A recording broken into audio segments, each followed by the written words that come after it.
Hello and welcome to another episode of the Axelablaze Productions podcast. My name is Jordan, a.k.a. Axelablaze, and we are here for episode 3 of my Spooktober series of podcasts, where we're going to be talking about the live-action and CGI movies for Gantz by author Hiroya Oku, the master of weird sci-fi, horror, and sex. Also responsible for series like Inuyashiki and Gigant, but we are focusing on Gantz today, and I am not using the collective we as in me and those listening, but instead a we as in me and my girlfriend, Nichole, a.k.a. pastelewe. Hello. Yeah, for those that have ever listened to that one random video where I said that iShield 21 is the anime that needs a reboot, she was the one yelling at me from the background. Yeah, I did. I yelled at you good. You did. I still think iShield 21 deserves a reboot, but that is also a discussion for another day.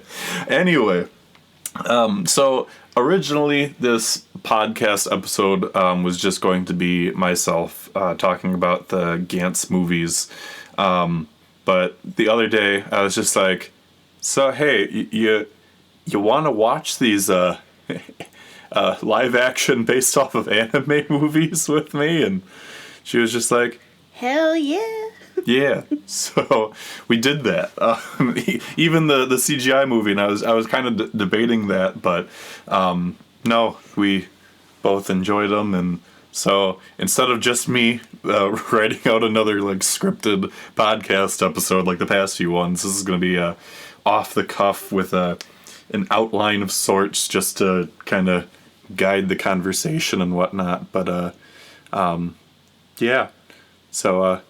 Want to say more about yourself? I know I'm putting you on the spot here. I don't do a lot. Whatever you do, I do with you. Any anime, manga, game, nerd things, and cosplay. That's my shit too. Yeah, you have more followers on your Instagram than I do, but I would hope you have more Instagram followers than I do, because you actually post content and have pictures of yourself, and it's true. I'm a potato, so it's just I am a potato. If you're a potato, then I am a potato like 20 feet in the ground. You are a French fry. You know what? Sweet potato fry. I will take that. I will gladly take that. All right. So, with that stuff out of the way, like I said, episode 3 of Spooktober. We got one more to go after this, when there'll be more information about that at the end of this video. But for now, we're just gonna get right on into it. So.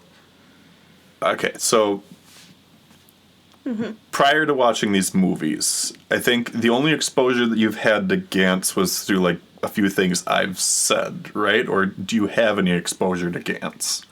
Not actually sitting down and watching or reading anything. A lot of it was what you told me. However, over the years when I didn't have stable internet access, or just my years trying to be as exposed as possible to anime, it was a lot of digging through YouTube, a lot of digging through weird sites, getting snippets of things cut up into 3 or 5 different episodes, and it's backwards and the subtitles are upside down, so just a lot of bits and pieces. I never really knew the whole story until you sat down and told me. And like, for years, I had been exposed to Gantz in the aspect of, there's women in very revealing black skin-tight suits on the internet, but I never got like past that point. I was just like, this is enough of a concept for me to like watch this. But no, I started reading the manga because I watched a video by Super Eye Patch Wolf on YouTube, and he did a video on why you should read Gantz, which I am also of the mindset after reading it that one should definitely read Gantz, because that is still, at this point, the only way to fully experience it. So, like, with the movies that we watched, we experienced, like, the beginning of Gantz. We experienced an original movie based off of Gantz, and then we watched the CGI movie, which had arguably the most interesting arc in the entire series, although with a lot of edits, and we'll definitely get into that. But the animation was beautiful. Yeah, for a CGI movie, it was great. Yeah. It was, I believe it was done in 2014. So, I mean, like, given that it was, like, 6 years ago, like, yeah, that was some pretty solid stuff. So I was very happy with that. And even with the live-action movies, CGI in that one, and those was not bad. But they were also done in, like, 2011. Right. So, thankfully, the technology was there and whatnot. But, like, compared to even some other, like, CGI based off of anime movies that have happened more recently, I would argue some of it was still better than in some of those. But so I guess with that being said, because we're going to talk about the live action movies first, starting with the first one, what were your first impressions watching that first movie? Right off the bat, I guess not at the very beginning, but getting into the movie a little bit when they transitioned, spoiler alert, they died. What? They die? When they appear in the room with Gantz, all the transitions and then the animation, the movement with Gantz was so seamless. You know, it wasn't one of the adaptation or live action anime things where it was really, really cheesy. A lot of them can be. It's almost painful to watch. This one was really seamless, and the story wasn't boring right off the bat. It didn't take a long time to set up the foundation of what was going to happen and demonstrate a lot of varying personalities and how a pretty large group of people were able to just immediately come together and this is what you gotta do and you don't have anything to say about it. So there wasn't a lot of build-up, which I appreciated. Which that's definitely something that the author kind of has an issue with that in the manga sense of things, because sometimes it just takes a very long time for like the ball to get rolling on that kind of stuff. I think that was definitely something in like reading Gantz for the first time, like when the first mission happened and where it actually like picked up and like people started dying in the mission. Like it took forever to get to that point in the manga, but I was very happy myself with how they were able to transition to it. And overall myself, like my first impression of it was, again, since I read it, it was very faithful for the most part. Like, yes, there were some obvious limitations that they kind of had to abide by with this stuff. And that's also kind of why they pretty much had to do an original movie for the second one. But like with the CGI movie, there was no way they were going to be able to turn that into a live action one. Not without it looking cheesy as hell or without having like a massive Hollywood budget. But for what we got to see in that first one, I think it was definitely great.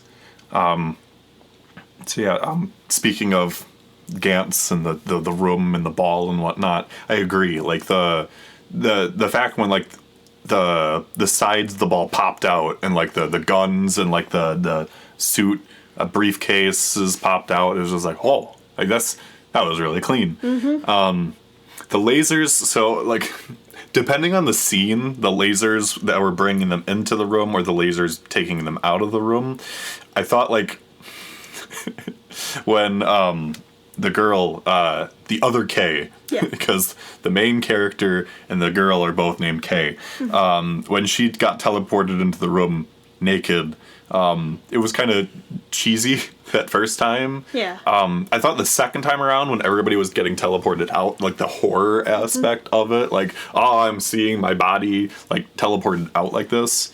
Like I thought that was better done. Yeah. And then like the third time around, it's like, all right, this is back to being cheesy again. But that was still faithful to how they did it in the manga, where their bodies were just getting like gradually like layered in, like bit by bit, kind of like a 3D printer aspect of it. And I wanted on that note of Kay being transported in naked and whatnot, it was just like, oh, all right, so we got boobs and we got, or sorry, side boob and butt. Never showed any nipple, which is fine. But in the manga they did, right? Yep. I mean, they show everything. There is sex and nudity and everything everywhere in that manga, and in like his like different manga series period. He like just has naked women all the time. And they really dialed down the horny in the movies, but it is there in the books. But that being said, the effects on Gantz itself, the ball, were just spot on across the board, with the typing on the front, the effects popping out, the bald guy on the life support system kind of thing on the inside. Everything was like perfect. So I was very pleased with it, including like when they like brought up like the first mission and like showing off the onion boy and having to kill it, which I think kind of transitions us into that first mission. So that was your first taste of the horror element of it. So I thought it was very well done, considering the situation where it was a bunch of first-timers and they're just thrown into this situation. They have to kill something.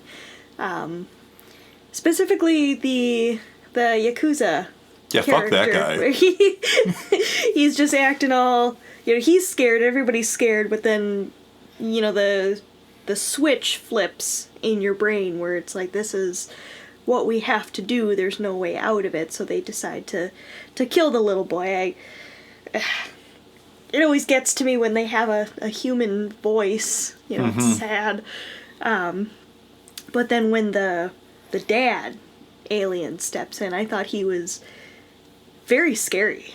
He was very well done in terms of makeup, in terms of sound. He didn't actually talk. It was just that really deep, gravelly sound. The growl and like even like with his death, like the sound of lament in his voice. But no, the practical effects on both the little boy alien and like the dad were spot on. Like, and like by all means, like it's a cheesy design like for these first aliens, especially compared to like what you get later on. Yes. Like it's very basic and like, but it plays into the fact that like these people are going into it and they're not aware that necessarily these are aliens. You had Nichole, the asshole, like telling them, oh, this is part of a TV show, and like my dad's a producer and it's an American television show, and like you got to go in. It's all like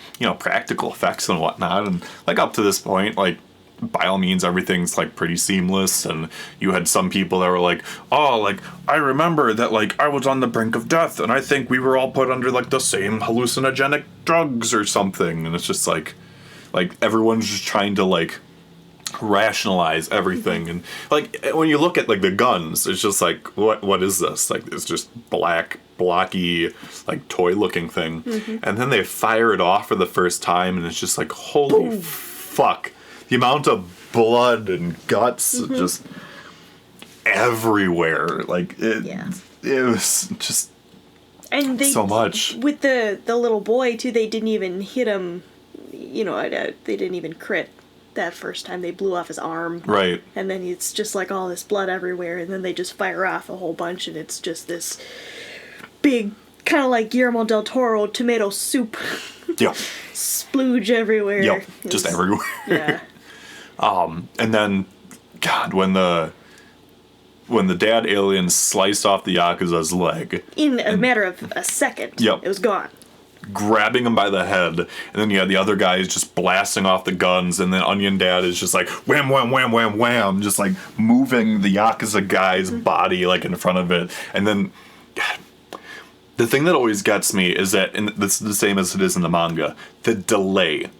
They shoot the gun, there's a delay, and then the explosions happen. And so the fact of the matter is, like, the Yakuza guy, knowing fully well that, like, you know, he had just, and all the other guys had fired things off, and just, like, knowing seconds later that you're gonna freaking die. And he did, and it was so gratifying. It was so amazing. Because, again, fuck that guy. Trying to rape Kay. It's just, which thankfully he doesn't in the manga. Like, okay. But there are other unfortunately rapey things that happen in the manga, and I'm sure it's this author, he puts this stuff in, and like, don't get me wrong, it's all well done and whatnot, but it's just like it's so uncomfortable. But the fact that, like, when Nishi had the dad alien tied up with, like, the rope gun and then fired off the gun, and just like the and then like it felt for him, but it was like, well, yeah, you had to die because so the other people wouldn't die. But right, yeah. So then they all get transported back to the room. They all have their nicknames on the ball, and then, like, the ball making jokes at them, and were you points. even there? Yeah. Kay was staring too much at Kay. Kay was staring too much at Kato. And it's just like, ugh. Which, I like, speaking of Kay and Kato, I think their actors did pretty good jobs playing their characters. Especially since they had to carry both movies. Very well done. Yeah. Although that being said, they make Kato, like, so much weaker mentally from this point. Like, he's troubled. Like, yes, like, and obviously it makes sense. Like, when he saw, like, the Onion Boy, he was just like, it reminded him of his brother, yeah. And he was like really protective of that. But moving forward, like, they in the live action movie, they make him a lot weaker minded than he was in the manga. But that being said, we saw the wall of death on the Gantz ball, and just seeing how many people had, because that's the thing, is that, like, when we're seeing this movie, this isn't like the beginning. This is like a midpoint, if you even want to call it a midpoint. And, like, Nishi has played this, like, however many times, but even he wasn't, like, part of, like, the first round, and like, seeing all those people. So yeah. Moving away from the Gantz ball and whatnot, what were your thoughts on Tai as a character, as a love interest, stuff like that? She was fine. She was that typical young adult, you know, quiet, introverted, hee-hee kind of girl. It made me a little upset. I could predict it, you know, towards the end when she was the target, but it made me upset. In movie 2, yeah. Yes, in movie 2.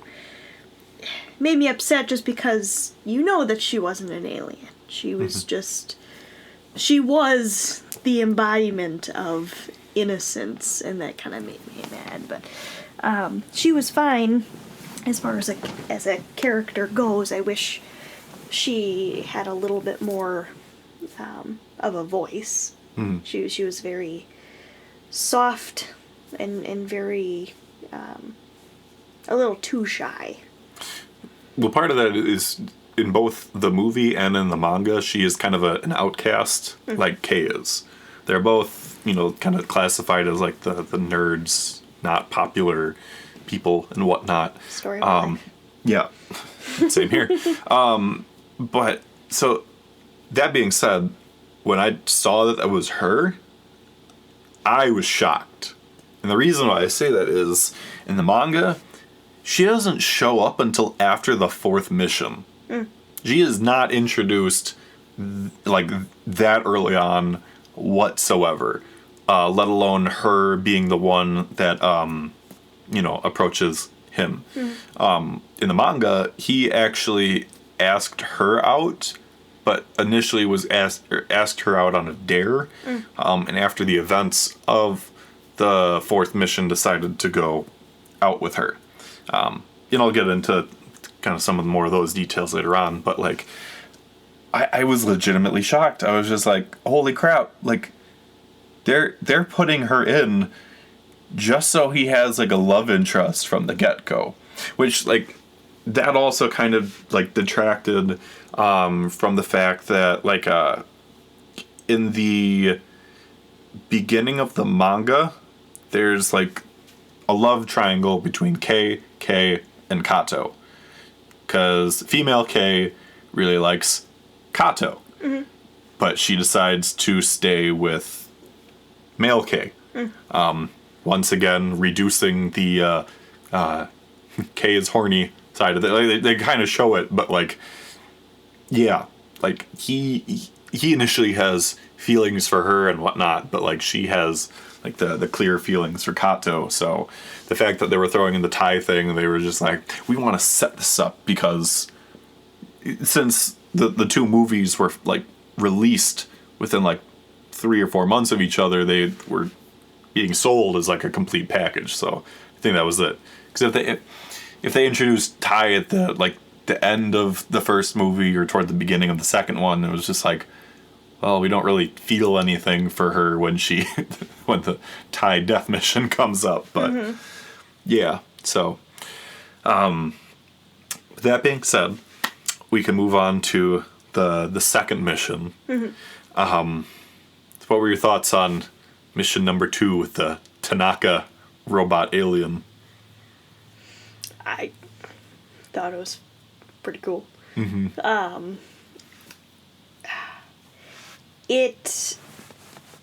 Well, I don't know how to describe it, because obviously it was really cool. There was a lot going on in the train subway. No, so they were in the above a parking lot or parking garage, and then got knocked in the parking garage. Okay. They showed a lot of parking garage and a lot of subway. Okay. Yeah. There's a lot of subway in these movies. There's a lot of dark areas made of concrete. So I mean, it was cool. The fact that the robot alien, it totally was mechanical in every way, but it's still the way that it interacted and fought with other people. It was just like on meth or something. It was just so fast and everything. It took away all the emotion that the previous mission had, where obviously it was the dad and the boy and all that, but now it's a robot. It has no emotion, it has no nothing. It is literally just ping-ponging off of everybody just at breakneck speed. And asshole died finally. Yeah, fuck Nichole. Yeah. He died in this mission in the manga too, okay. in a different way. But I will elaborate on that further. But at least talking about the movie side of things first, like, yeah, it was really cool seeing it. Like,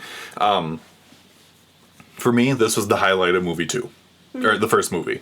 Like, I liked this mission. I liked how they did this mission over how they did the third mission, and I'll elaborate on that further when we get to the third mission too. But I thought the way that they adapted this mission was done really well, especially given how they decided to narrow the scope of it.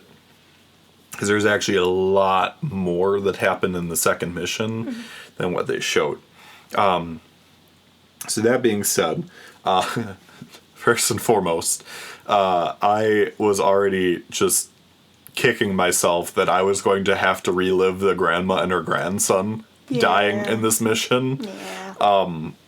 It's even sadder in the manga because they actually put on the black suits in the manga. So they're given a fighting chance, but still die. Yeah. Since the suits, while they do give you super strength and like speed and whatnot, like there's a limit to how much damage the suits take, and like when enough damage has been taken, like they like shoot out like the water liquid stuff from like the nape, not nape, the neck. And God, the fact that they lit up, I was just like, oh my God, this is so cool. Like it was so neat. And like for the fact that speaking of cool, I thought the guns when they opened up and shot, that was cool too. Totally reminded me of Psycho-Pass with the guns there. But yeah, having to relive the grandma and the grandson die. But the fact that they died before even the rest of the group got teleported, and I was just like, oh no. Oh, so, but yeah, the robot fighting itself was funny yet scary at the same time, just because the fact of the matter is the robot looked like Seiji Tanaka, which he was like this singer from whatever era, and like, he looked like that with like the bowl cut and like the striped shirt and like and playing the Seiji Tanaka music through the boombox. But the fact that like he was like strong, fast, had those like boom burst attacks coming from his mouth, like that was pretty crazy. Not to mention the freaking like Kay almost dying as the parking garage exploded. Yeah, it was just like, oh wow, we are really drawing this out here, really pausing for dramatic effect. But that being said, there's a lot different with this one. So an interesting thing, like that, like it was really hard for me to notice this, but I still kind of did because I was like hearing the sounds. So the Seiji Tanaka alien, the robot aspect of it was a suit. So it wasn't a robot itself, at least not in the manga or even in the movie. When the robot's face got blown explodes, off. I did see that. Like you can like hear like the squawking and whatnot. Like so inside the Seiji Tanaka aliens were actually these bird aliens. And in the manga, there were a lot more Seiji Tanaka robots. It wasn't just one, there were multiple, and there were also multiple of like the bird aliens, there were bird eggs, and there was also like a giant bird boss monster. So like similar in size to Onion Dad. Yeah. Just hulking bird monster thing. So this was another one of those things where it's just like, all right, there's a lot of CGI that would have had to gone into this. But this mission was the first one. There are two themes when it comes to missions in Gantz. There is this isn't even my final form, and but wait, there's more. And that was like this second mission was the perfect example of that, because it was just like, well, there's not just one Tanaka robot. There's not just 4 Tanaka robots. Oh, there's a giant bird alien monster. Oh, there's a giant nest of the alien eggs, and just not to mention like people were getting their eyes gouged out by like the alien birds, and like it was crazy. Like Nishi dies again in this manga, but he dies in like one of those like river ditches, like with his eyes just clawed out by the bird aliens, and same unfortunately happens to the grandma. Just like, but like, yeah, it was crazy because again, like obviously with the first mission it's just kind of like, oh well, there's the tiny alien and there's the bigger alien, but then you get to that second one and it's just like, oh, we're way over our heads here in comparison.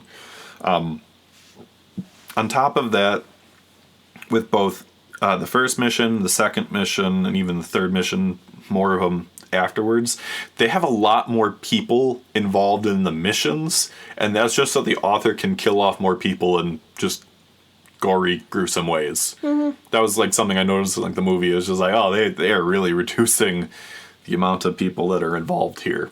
But even still, given all the limitations and whatnot, I still enjoyed how they portrayed that second mission in the live-action movie.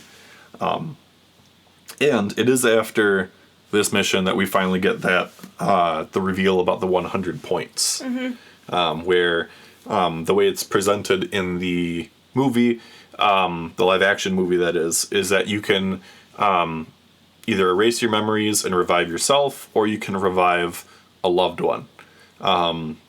Not necessarily offering any kind of like additional information or limitations with that, so it's just kind of out there and whatnot. And I will say, again, in comparison to the manga, they didn't actually show in the beginning that you could revive a loved one.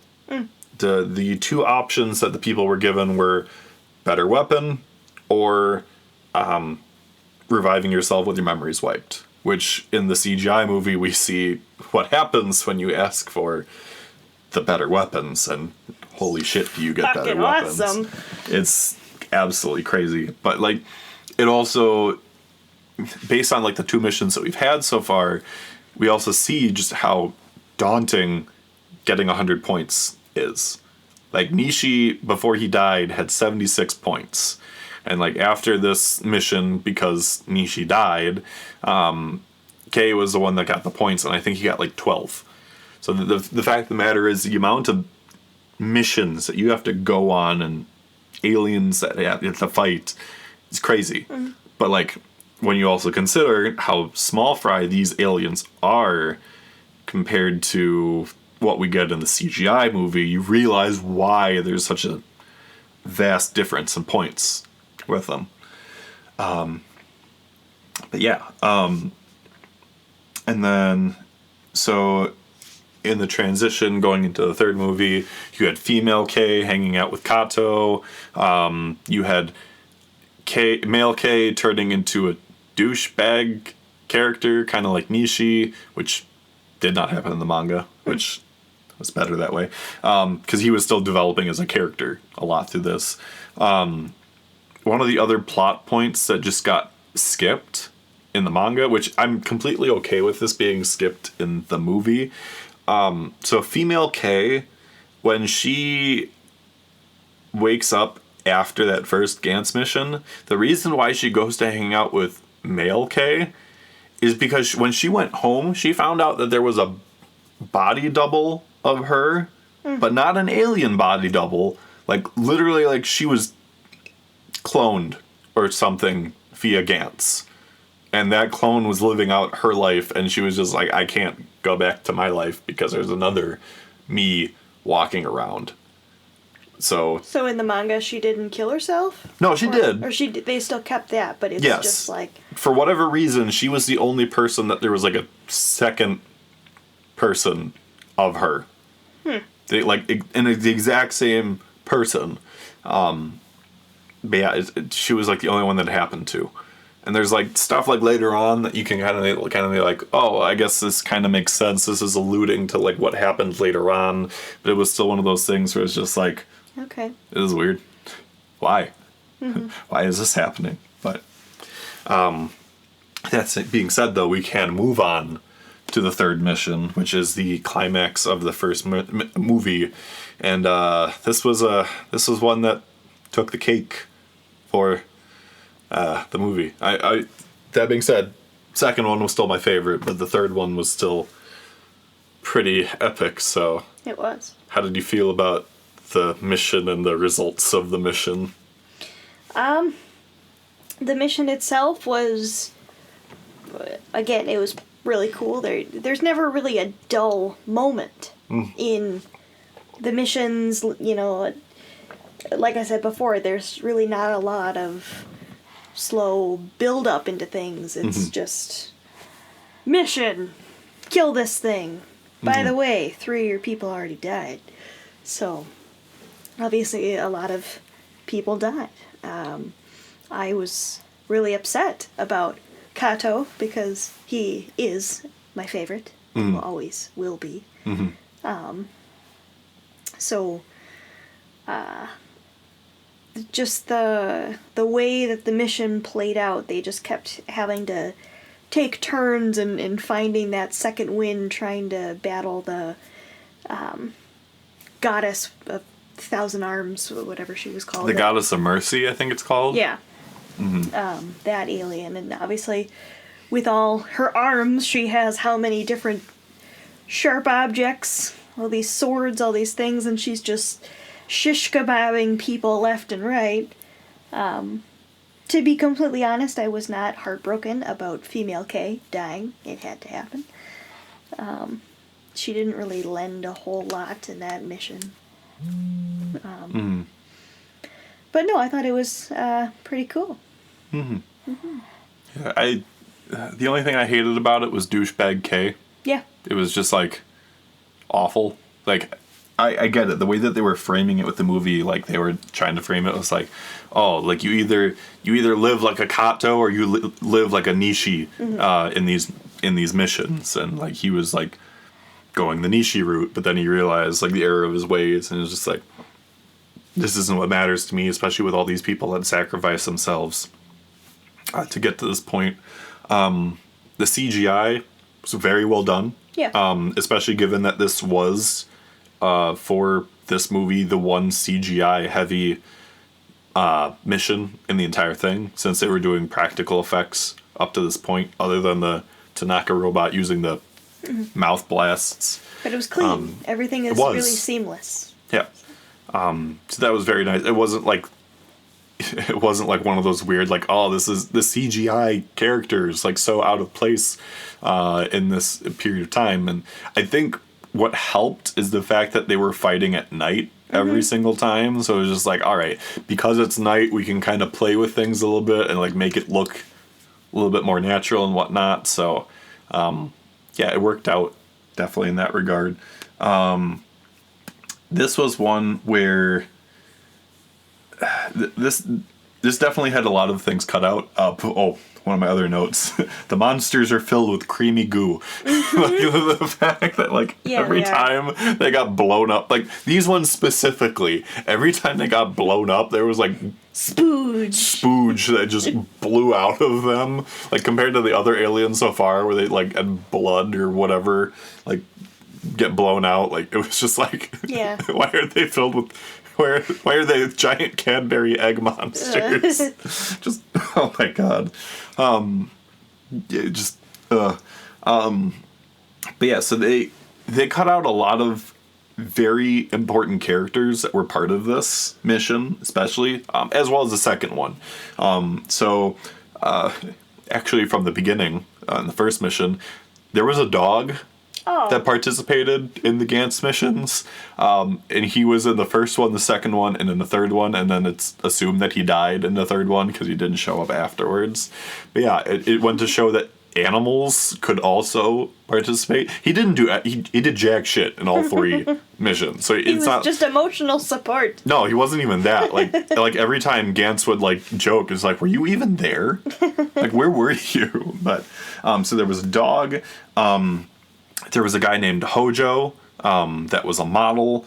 He was introduced in the second mission, but he wasn't in the movies.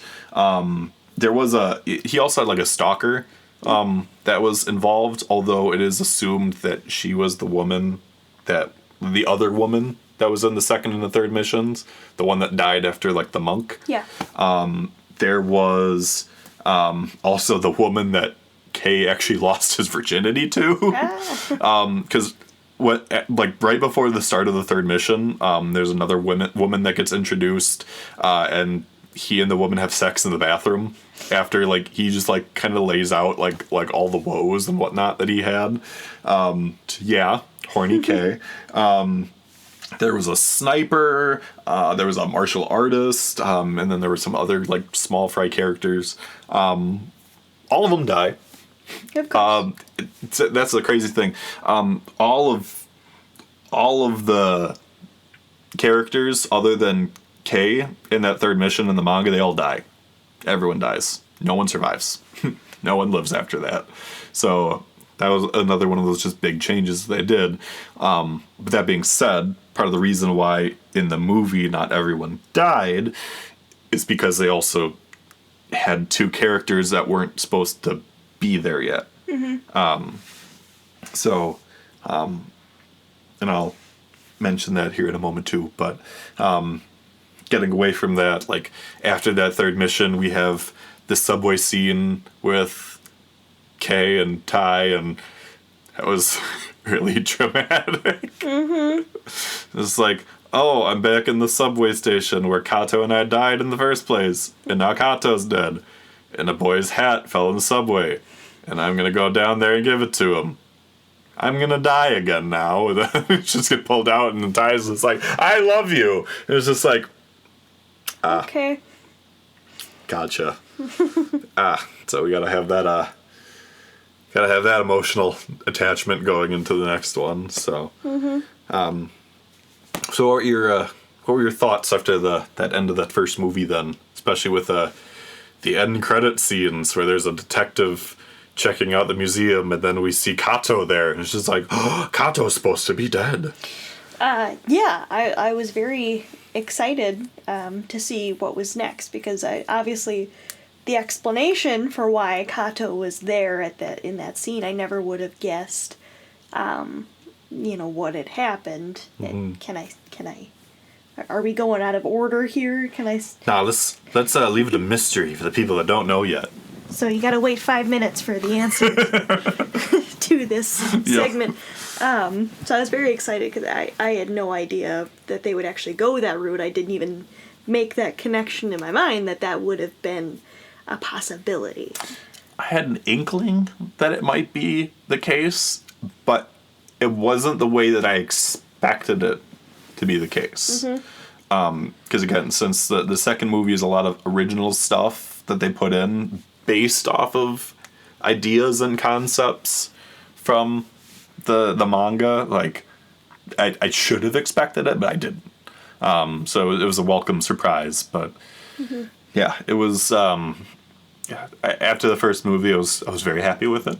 I was like very content. It was like, lots of abbreviated things, but like.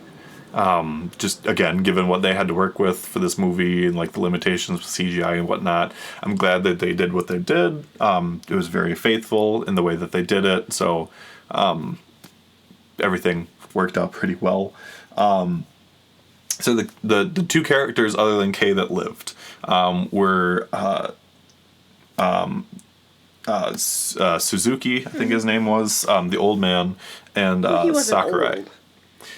He wasn't old. Right. In the movie, he's not as portrayed as old. He's more middle-aged. In the manga, he's definitely older, and even with the CGI movie. Right. They call him Pop, right. He was...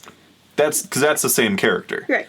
Just shown very differently. Yeah. So he and Sakurai are both people that don't show up in the manga until the 5th mission.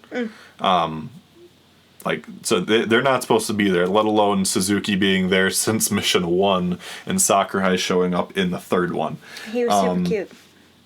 He was super cute. Sakurai was? Yes. His hair was gorgeous. It was. I have feelings about who his actor was, and I'll say that towards the end of the podcast. Cause he looked familiar, and I think I have seen him somewhere before. I want to say part of like the Super Sentai world. Yep, you were very close. You were very close. Okay. Mm-hmm. Yep. He has a very unique face for a Japanese younger actor. He has a very unique face. Yeah. Suzuki's actor actually showed up in some Kamen Rider stuff himself. There we go. That's although not in anything that you've seen. Okay. And even for me, I was just kind of like, oh, he was in this. That's interesting. But yeah, they don't show up until the 5th mission with the dinosaurs, which is a very fun mission. But yeah, also, so the weird thing with Sakurai in particular, his character in the manga is one of the things that's just one of the very weird, random things that the author puts in. Sakurai in the manga is actually a psychic. He has telekinetic abilities, and he's taught this from another guy who also ends up doing the Gantz missions because they both die together. But yeah, it was just like there's several things that are introduced in Gantz, and you're just kind of like, but why? Because I mean, as it is, like the humans versus the aliens is one thing, but all of a sudden, like you have psychics, you have this other group of beings that aren't really ever explained, and that ties into the main villains of the second movie. But it's just kind of like, why are we introducing all these random other aspects that like don't necessarily make sense? Because there's only Sakurai and his mentor is the psychics. That's it. But it's also just kind of like, how did they tap into telekinetic powers in the phrase? It's weird. Mm-hmm. But it was, again, just seeing him introduced, and then obviously since they don't have that context, they don't have him showing off any psychic powers in either movie. But it is what it is. And then like the detective is another like just kind of made for movie character. Although it made things more interesting, especially since like we see throughout the movie that like there are certain areas and whatnot that are damaged from the fights before. So like these fights aren't like happening in an alternate dimension. Right. You know? They're happening like the night prior, although nobody can see those events, which is another different thing that happens in the second movie. So, but yeah, otherwise, like, I thought it was all really well done, and that segues us into movie 2. Mm-hmm. So, what were your initial thoughts with that one, with how that one started and whatnot? To be honest, I'm trying to think, and I can't exactly remember how the second one started. So the second one started with that model, and she had like the mini Gantz ball, and like she was told like, oh, you found like one of the keys, and like we find out that like at that point it's like 5 months later, so they segue us back to like 5 months earlier, and right, okay, yeah, because then Kay and Tay or Ty, that's when they go taking care of Ayumu. Yeah, Kato's brother. I mean, I thought it was an interesting setup for the beginning of the movie. Seeing the model, what's her name, Erica or something like Eriko that. In the movie. Where obviously she had a connection to Gantz.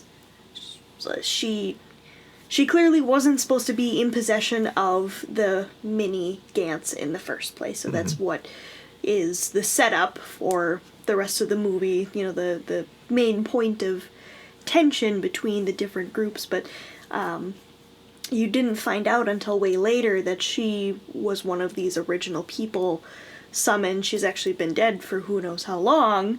Yeah, technically, you know. Well, she was alive again. She was alive again. So that's the thing, is that like but she and the other previously. people, yes. Yeah. So then she dies again, and she does again. And but she was able to beat Gantz and become alive again. But the fact that they take all these different people, all these different characters from all different parts of life, it's pretty cool, because obviously she's a very popular model. She's very well known, and the detective coming up to her in the parking structure, being like, "Hey, you know what I'm talking about," but that's the thing, is that she actually didn't.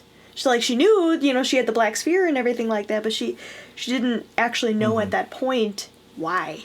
Yep. So it's like, everybody's saying that you died in a car crash or you died this or whatever, and she's like, I don't know, man.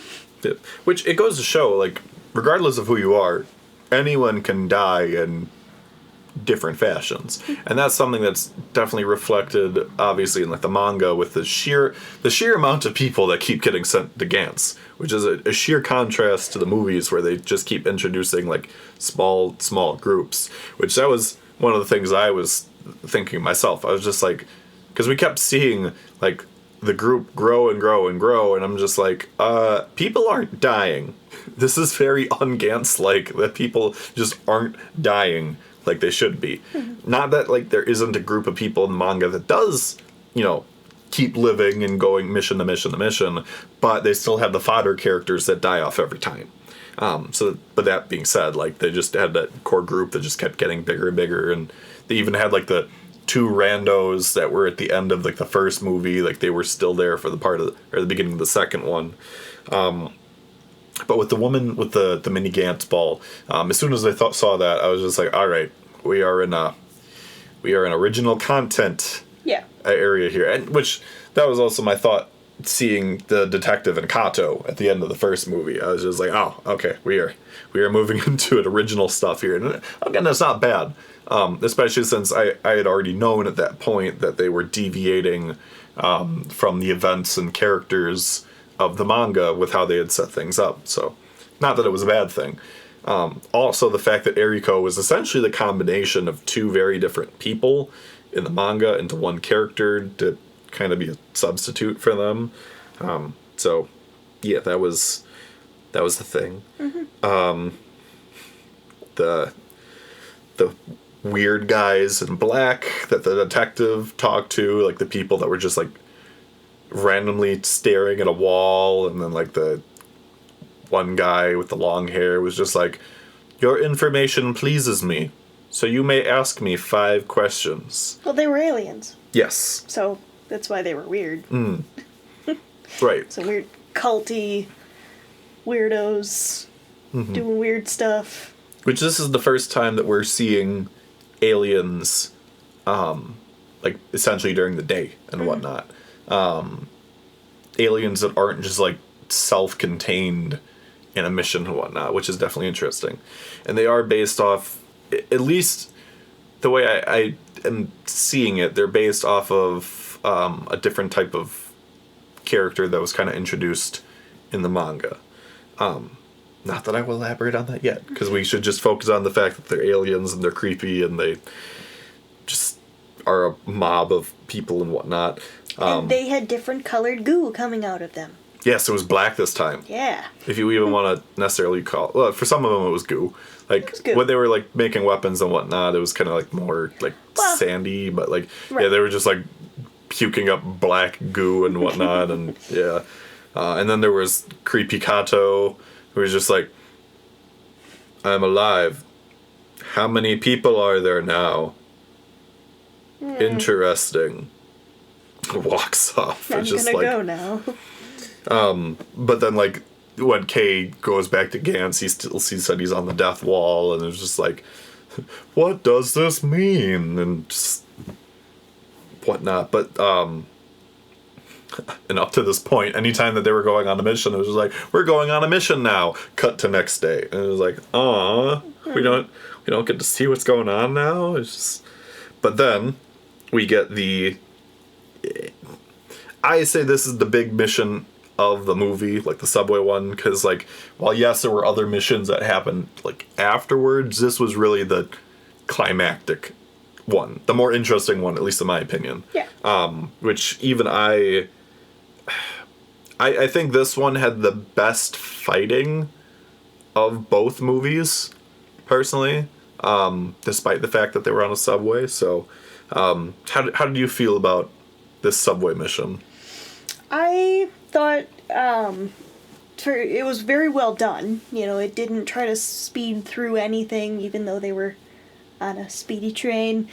It combined the greatest parts of Crouching Tiger, Hidden Dragon with the fighting, and people are just kind of going all over the place, and the split seconds of slow motion as, you know, the sword kind of grazes the top of your face, and like a lot of it was really seamless. But then it also reminded me a lot of Train to Busan, because obviously there were aliens coming from all different directions, and no matter, you know, which way you turned, there were either, you know, ones in front of you, behind you, in the car next to you.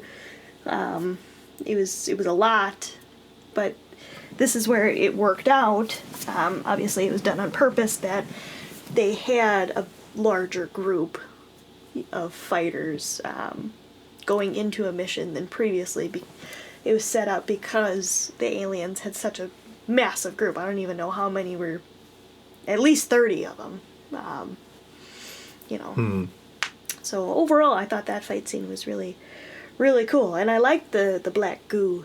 I thought it was very cool. Yeah, there was definitely a lot going on with this one, and I did appreciate the random like slow motion ones, or like the fact that like Kay got blasted out of the train and was like, gotta get back on the train, and getting back on. But so many things happening at the same time. Like, this is the first time where there were non-player characters involved in this mission. There were like regular civilians that were getting shot and killed by the aliens as they produced swords and guns out of essentially their bodies. Just open fired on a whole group. Yup, and we're just killing people. The detective that was there, Ty was there, Eriko was there. Just a lot going on. The fact that there was only like one person from the Gantz team that actually died was super un-Gantz-like. Because like the only one that died was like the anti character. But like no one else died. Like, yes, people were injured, which is again a very Gantz thing where people get injured but then they get teleported back and just like, we're fine now. But like the fact that only like one person died, it was just like, oh. Despite the fact that, you know, so many other people actually did die. I'm trying to remember what the actual numbers were. I think they said, God, there were like 80-some people that died. Like, and then there were like 100 to 200 people that got injured. I remember, you know, I'm good with number sequences. It was 84 people that died and 216 were injured in the entire, you know, train setting. Yeah, so like just a lot of people freaking died. And what else did I have here? So I really enjoyed all the fighting that was going on. I enjoyed the scene where like Kay and the detective mutually saved each other by killing off the one alien. This was definitely the fight that solidified for me like what these aliens were representing. And they were representing the vampires from the manga. Because like there were psychics and there were also vampires in Gantz. And so it's different. So they were vampires in the sense that they had like heightened abilities, and that like they also could be killed by the sun unless they took this medication thing that was expensive that protected them. The vampires in the manga, like they were like genetically nanomachine enhanced humans that had like special abilities and whatnot. So like in the manga they could produce swords and guns using like the nanomachines that they had in their bodies, like in that black kind of mist form. But in the manga it's never necessarily specified that the vampires are aliens per se, but they exist in that world, and they also don't like the Gantz ball and the Gantz team for whatever reason. So in the manga they team up with aliens like all the frickin' time to try and take out the Gantz team. Interestingly enough as well, in the manga, not that it's ever specified how it happens, Kay's younger brother is also a vampire. Which leads to very interesting, weird dynamics and whatnot. But yeah, So, like, at that point, I was just like, okay, these guys are definitely based off of the vampires in the manga, and they're trying to incorporate that into, like, an alien-type character legion of people and whatnot.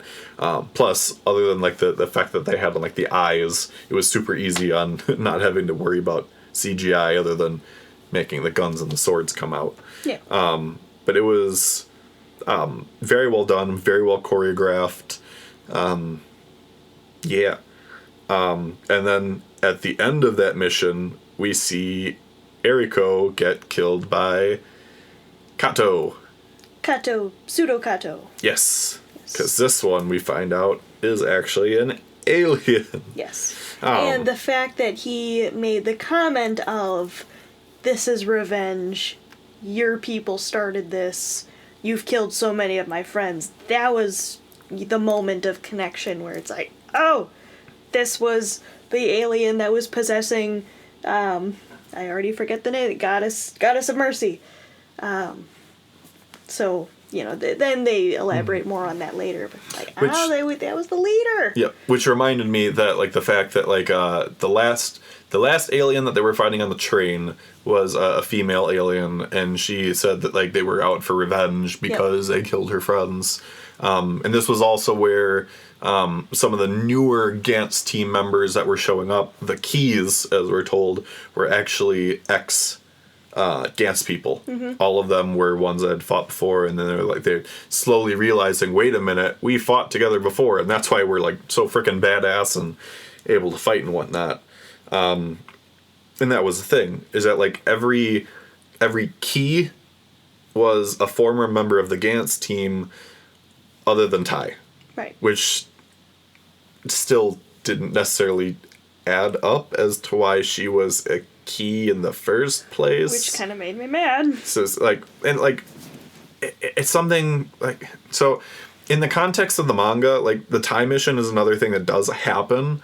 And it's, I believe the reason why it was because Tai found out that, like, Kay was part of everything going on. And in the, like, the manga, they had it where, like, outside people couldn't find out about Gantz. And part of the reason why, and I'm just remembering this now, anyone that was involved with Gantz had a microchip put in their brain that could explode. And it would explode if people tried exposing the secrets of Gantz. And it would explode if, during the missions, like, there was an area that you could fight in. If you tried going outside of the area, your head would explode. Oh. Yeah, which they don't show that in the movies whatsoever, but that was, I completely forgot to bring up that point. So I think that's definitely the reason why I think it happened in the manga, because it was just like, oh, Tai found out.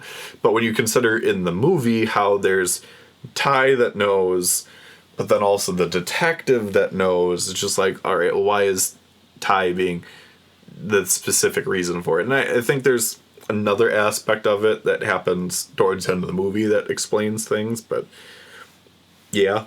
Mm-hmm.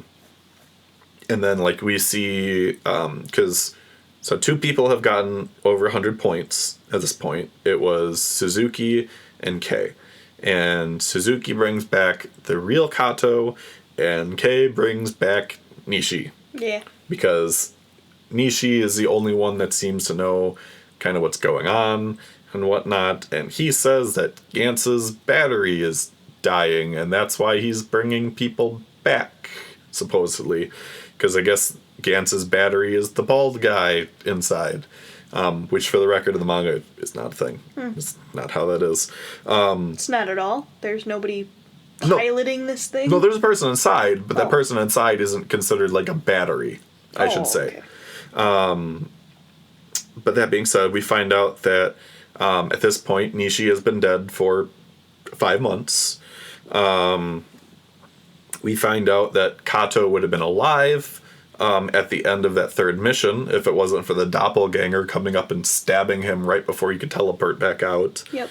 And then another thing with the people that came back to Gantz after being killed by either Eriko or Kato, since Eriko was the one that was killing everyone other than herself, because that was the doppelganger that killed him.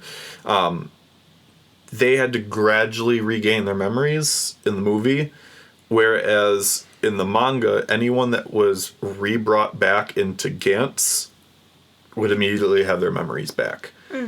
We only get that shown for one person, because anyone else that's brought back is brought back from death, so they just automatically remember what happened before. But compared to in this movie where it's just like, oh, I don't remember anything, then gradually like they're fighting, it's like, I remember everything. So that was a thing. What else is there to say?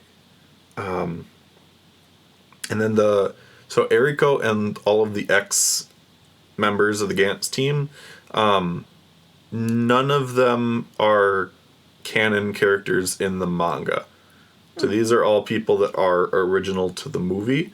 And Eriko, like I said before, is a combination of essentially two different people. In the manga, there is a model actress called is it Reika? Yep. And we see her in the CGI. Yeah. Yep. And then she's also a combination of this guy named Izumi, who is a classmate of Male K, and who was also in the manga, he was a former person that played Gantz. He beat it, and he got his memories taken away and was revived, but was constantly wanting to go back. And so in the manga, compared to Eriko, who was killing off specific people, Izumi goes on a mass murdering spree disguised as a black guy. Oh, wow. Yeah. Wow. Yeah. Poor taste. It really, like, he has, like, this mask that he wears, like a bald mask, like facial hair, everything, and he goes on a mass murdering spree in Japan because he knows that, like, Gantz needs people to fight and whatnot. And especially since in the manga, Kei was the only person that was still fighting at that point because everybody else died at the end of the third mission. It was kind of a significant thing. So, yeah. Yeah, I know. Really bad taste. He still could have done that without doing that. You can still kill people and not... Izumi in the manga is someone that definitely has a screw loose. Yeah. All he cares about is the thrill of the fight of everything. Like, being dead and fighting in Gantz is what makes him feel alive. So yeah, so Eriko is essentially a combination of those two people, really, since neither of those characters are in this movie. But yeah, that wrapped up that mission, and then they immediately, without a pause, go straight into the Thai mission. Yeah. How did you feel about that? Well, you already gave some of your thoughts, so... Yeah. Regarding Thai, but my favorite gorgeous-haired... Sakurai, he died. I was really upset. He didn't have to do that. Mm-hmm. People weren't such assholes, he'd still be around, so... That stuck with me for a little bit. Obviously, it was a very troubling situation for a lot of different people, not just Kay. Mm-hmm. And then when the time came where Ty was being killed, it was just a really... sad and drawn out. Getting, like, slashed left and right, and she's just trying to hobble over. Decay one last time. She's bleeding everywhere. It's like, Jesus Christ. Mm-hmm. Yeah, it was really sad. She just wanted to draw manga. I know, and love Kay, yeah. And go to the amusement park the next day. Mm-hmm. Yeah, so this was based off of the manga, where there is an actual mission to kill Ty in it, because she finds out about Kay and the Gantz team and whatnot. the Sakurai's death is sad, but that whole shopping district blowing up fight is freaking awesome. It is. With the effects and whatnot. It is so well done. All of the shots fired, it was like the couple seconds, and I think they exaggerated it too. There was quite a few seconds added onto it, and then just one after another, boom, boom, boom, boom, boom, getting closer. Which, once again, fuck Nishi. Yeah. That little asshole. Yeah. Yeah, it was super cool. The fact that even 2-on-1 with Kei and Kato fighting off Doppelganger Kato is just like, come on, you guys. Really? Like, really? You can't do anything against him? And then, like, I did laugh. So the fact that, like... Okay, so the fact that, like, Alien Kato stabs the real Kato with both swords and he lives. Mm-hmm. But he stabs Nishi one time and Nishi just straight up dies. Nishi's weak. Like, it was necessary for the plot that happened, like, just afterwards. But, like, it was just like, how is Kato still alive? At all. Like, why? It just doesn't make sense. And then, like, Tai dies, and it's just like, oh, no, sad. And it's just like, and everybody's supposed to get 100 points for participating, but Alien Kato killed her, so it's just kind of like, oh, nobody gets points. It's not that it happens or anything, because then they go back to the Gantz room, and Gantz is like, damn it, damn it, damn it, damn it. And he's just like, there's still an alien among us. And then we find out, it's just like, oh, we go back, and then it's just like Alien Kato faces off with the detective, and he shoots the detective, and we think the detective dies, but he doesn't because of the end of the movie. But then he stabs Nishi, and then he transforms into Nishi, and then we're back in the Gantz room, and like he's like, fuck you guys, and stabs the one girl that isn't Eriko, and just like, ah. Yeah. And then we go into the final fight, if you even want to call it a freaking final fight. It's just guns. a massacre. Yeah. It's just a shootout. It's just... Which, it made it interesting because everybody was wearing the Gantz suits. So they were able to take all these different shots. Until their suits finally gave out. Right. And so it was varying degrees for each person. Yeah. It was subjective based on their, physical abilities. But it was just, they're all taking these shots and the aliens, are exploding one after another, all this blood gushing everywhere, and then, one by one, the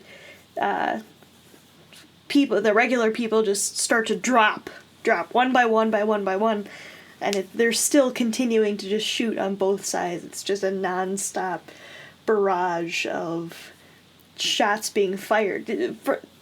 There's just so much sound going on. It was crazy for a long time. Yep. It was a gunfight scene that just kept going on forever and ever and ever. And then Alien Nishi pulls out like the vial that he's been holding since like earlier in the movie, and like he pours it on the Gantz ball and like causes an explosion, but ultimately essentially does nothing because the Gantz ball is still fine after the explosion. It's just kind of like... I didn't really get that. No, it was really weird. I also was just kind of like, that's what that did? Like, that was the point of this? Like, I thought it was going to do something different, but it didn't. And then we see Suzuki die as he gets stabbed, and Eriko comes out, and she's like, I didn't die just so I could get back in the Gantz, just so I could die. There are people that want me back because I'm a model and whatnot. And then she dies, and then there's the face-off between Kei, Kato, and Alien Nishi, and then Kato is just like, we should stop fighting, and then Kei fires off the gun, and we're like, oh no, he shot it at Kato, but then he shoots, like, Alien Nishi, and it's just like, yay, and then, like, it's like, oh, everything's over, but, like, oh, everyone's dead, and then the Gantz ball is just like, full points menu forever, and we're just kind of left there thinking, like, what does that even mean? And then, like, Kato gets teleported away, but like Kei stays in the room. And then we get to the end of the movie. And it's just like, oh, everyone is alive, but all their memories are gone. And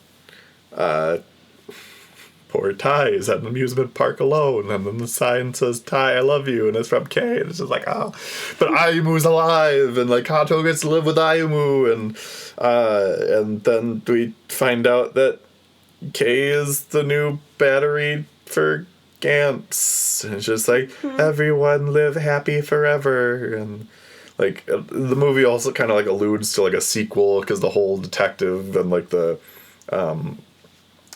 lady like being like, oh, he knows too much and blah blah blah, and and she knew about the Black Sphere, the room in the Black Sphere, so which questionable if she's an alien, questionable who she's with. So and this is a spoiler for the manga, but at the same time you're also aware, because of the CGI movie, that there's more than one Gantz team. Right. Because there's like one in Osaka. Well, there's also other Gantz teams throughout the world. Yeah.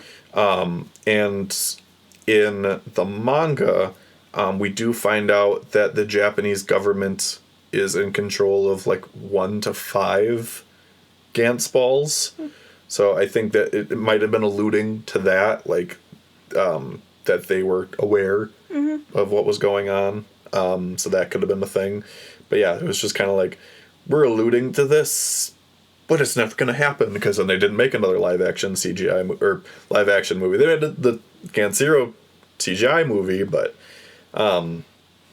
yeah. So what were your thoughts at the end of the second movie then? I didn't have, a whole lot of questions left unanswered. I thought it ended in a very satisfactory way. At the end of the movie, I kind of, throughout the movies, watching them, I felt that there were several points in time where they could have shot their guns and they didn't. There was a lot of moments where people just stood there holding their guns at something, and it's like, shoot! Why aren't you shooting? Yep. There was a lot of that, where there's the comparison made between the live action and then Gantz CGI Zero, where obviously in the CGI movie they have a limit on how many times that they can pull. So like, if it was deemed to be unlimited in the live action movies, why weren't they firing their guns more? But that was just my personal little gripe. Otherwise, I enjoyed the live action movies. I hope maybe, in some distant future they can keep making them, because it'd be cool. I don't think anybody would, argue against a continuation of live action Gantz. Right. And that's the thing, like, when we were looking at it, like, it sounded like, I guess there was, like, an announcement earlier this year that, like, Sony Pictures was supposedly going to be doing, a live action or Gantz movie, I guess. It was, yeah, I guess Hollywood is considering, like, doing adaptation of Gantz. Are they going to put Scarlett Johansson in that one too? Yeah, she's gonna be Kei Kurono. No, where she'll be Kato. I don't know. But yeah, so I guess yeah. So the news came out in May. I guess we'll see what happens, because obviously, like with how often like anime movies get announced but then just dropped, like, who knows if it'll happen. Obviously, with everything that happened in 2020, I mean, who knows how the movie industry is going to be after this, so yeah. But yes, I agree. I would just like to see more of the stuff covered, period, just because there's so much more stuff that never got adapted into anything other than the manga. Because obviously, like, yes, with Gantz Zero, which I'm also wondering, like, is it actually Gantz Zero, or is it supposed to be Gantz O for Osaka? I think it's still Gantz Zero, but that would make a lot of sense, actually, if it was Osaka. Yes. especially like because there's also Gantz G and Gantz E. Those are manga things. So that might be Gantz O. Either way, we're going to consider it Gantz 0. But anyway, for the live action movies, I enjoyed both of them. I did enjoy the first one more than the second one, but that was, again, at least because for me, like, they adapted the first one more faithfully than they did the second one. After watching it, the time mission still didn't make sense to me, like why she had to die, especially since they introduced like the detective character and all those other people that saw everything that happened. Other than, and this is my reasoning for it, I think they used that as a reason for Kay to decide to become the new battery for Gantz. Mm-hmm. I think that was what they were trying to do for it. Everyone getting revived like that was also very un-Gantz-like, because while at the end of everything, yes, several of the main characters do end up living at the end. Not everybody just gets to be brought back, at least not permanently. The ending of the Gantz manga, it gets very existential and whatnot. It's very hit or miss depending on who you ask. Not that I've asked anyone really in that matter, but I think even Super Eye Patch Wolf was just kind of like, yeah, the ending is just kind of like hit or miss depending on who you are. So, and that being said, so these movies came out, the live action movies came out in 2011. The original manga ran from 2000 to 2013. So when these movies came out, like the physical volume releases, like they were already in like the final arc.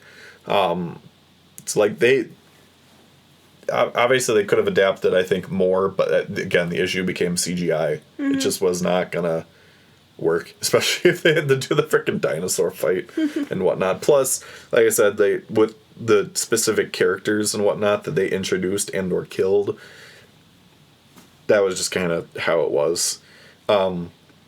Which, before we get into then the CGI movie, I did want to talk about the cast. So Sakurai, his live action version of him, his actor was Kamen Rider Wizard. Like he was like the main character of Kamen Rider Wizard. In my opinion, the worst Kamen Rider series. So, like, while you were like, oh, I like Sakurai and I like his hair and whatnot, I was just like, oh, fuck this guy. Just because PTSD. Yeah, pretty much. Also, interestingly enough, he played Nishiki in the live-action Tokyo Ghoul movies. What? Yeah. What? Yeah. How did I not pick up on that? I mean, did you ever watch live action Tokyo Ghouls? I don't know, man. Because you, what? To be fair, I don't know. What? I don't know. Mind blown. Yep. So Kay, his live action actor, one of the interesting things about him, he was the voice for Koro Sensei in the live action Assassination Classroom movies. That was interesting. Yeah. Kato, his live action actor, played L in the Death Note movies. And he also was the voice of Gallo-Thymos in the Pro Mare movie, which we both still need to watch. Mm-hmm. Interestingly enough, Nishi, his live action actor, played Ryoma, the title character of Prince of Tennis, that movie. And he was also Armin in the Attack on Titan movies, the live action ones. And he played Envy in the Full Metal Alchemist live action movie. Oh, that makes so much sense. Because his face, too, is so familiar. The way, his mouth. He has a very, very distinct jaw and mouth. Mm-hmm. So that, I get that now, yeah. Yep. Other than that, Suzuki, so I'd already mentioned that he was in a couple Kamen Rider things. He was in Kamen Rider The Next, and he had a cameo in Wizard. He was also in 2 of the Gamera movies, so like in the Godzilla universe. Yeah. And he was in Dead or Alive. For, let's see here, the female K. She was Maria Ross in the Fullmetal Alchemist live-action movie. She was, for those that are familiar with Gintama, she was Ayame in Gintama 2. And then she was the female Ranma in the Ranma 1/2 TV movie. Let's see here. Eriko, this was interesting to me. She has been the voice of Tifa Lockhart since 2005, starting with Kingdom Hearts 2. How old is she?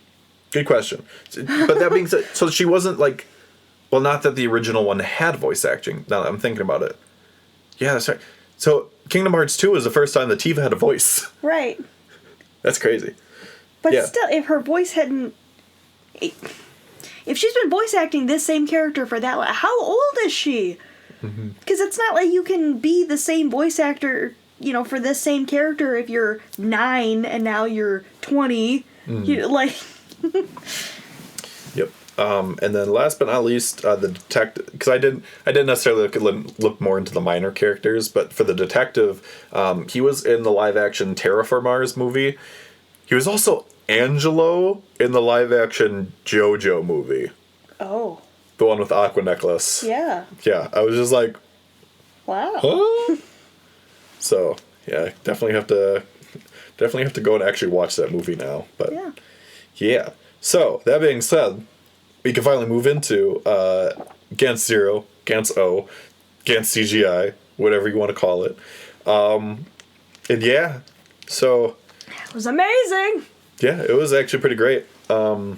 Again, the CGI in this one was fantastic. It was done by Toho Animation, so like when you consider that, it's just like, oh, well, Toho does very great work, so not very surprising there. But yeah, the CGI was fantastic. Because I believe this was in 2016 that this was made, so again, last 4 years, everything was pretty great. The start of the movie, you already can see is just like, well, they're once again just changing everything. Because they have no continuity between the live action movies and the CGI movie.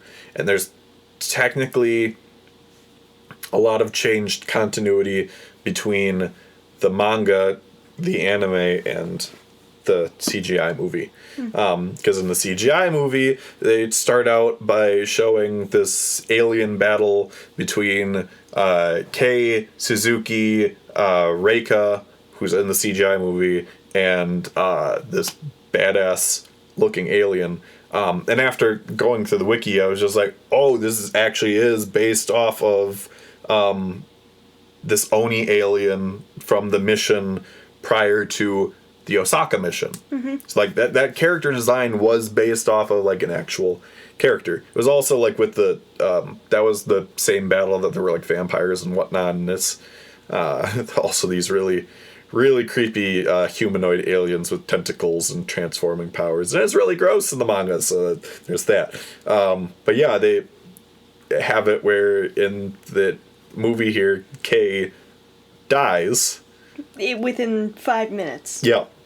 And it's very sad, and it's just like, oh no, and it's not what happens in the manga. At the like, he's actually the guy that wins at the end of that fight. Like 4 or 5 different people all get like 100 points, and like he's able to get revived, but gets killed before the Osaka mission, like literally right before the Osaka mission. And he's able to revive Kato. Whereas where we start in this movie, Kato is once again in a subway station and gets stabbed by a random stabber in the subway. Yeah. So I was just like, are you kidding me right now? Like, just poor Kato just getting stabbed. And then he's brought to the Gantz ball, and like he's just like, what's going on and whatnot. Again, compared to the manga, where like prior to this point he's already been revived, he knows what's going on. But for us watching for the first time, we're thinking, oh, this is just Kato's first time, and they're just introducing him into the movie here. And so, like, in the tower building room with Gantz, we see him there. We see Nishi, Suzuki, Reika, and some random thug dude that Nishi is just like, bye, bitch. Just kills him in the room. Mm-hmm. Which I don't know if that's ever happened in the manga, somebody being killed in the Gantz room. I think so. I can't really remember.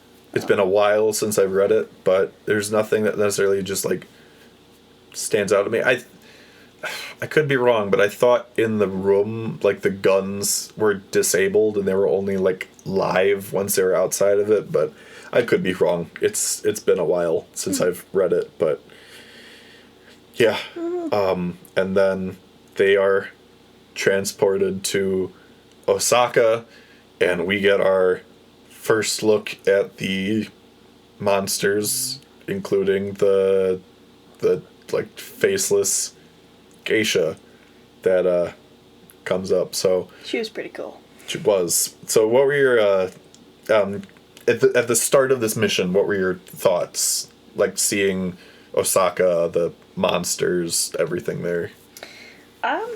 My first impressions or expectations, I was just expecting maybe one or two,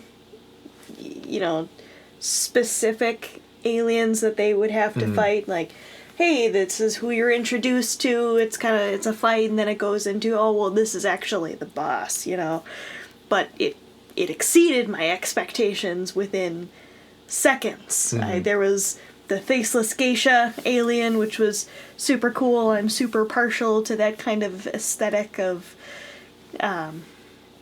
the face specifically, missing features of the face, and she had the really jagged, pointy teeth. It was really cool. And then it goes into just the whole area that they're in being flooded with a whole slew of different designed aliens. Like, there's no two that are similar in design. So kind of my mind just went to like a petri dish. It was just all these different gross, weird animated things.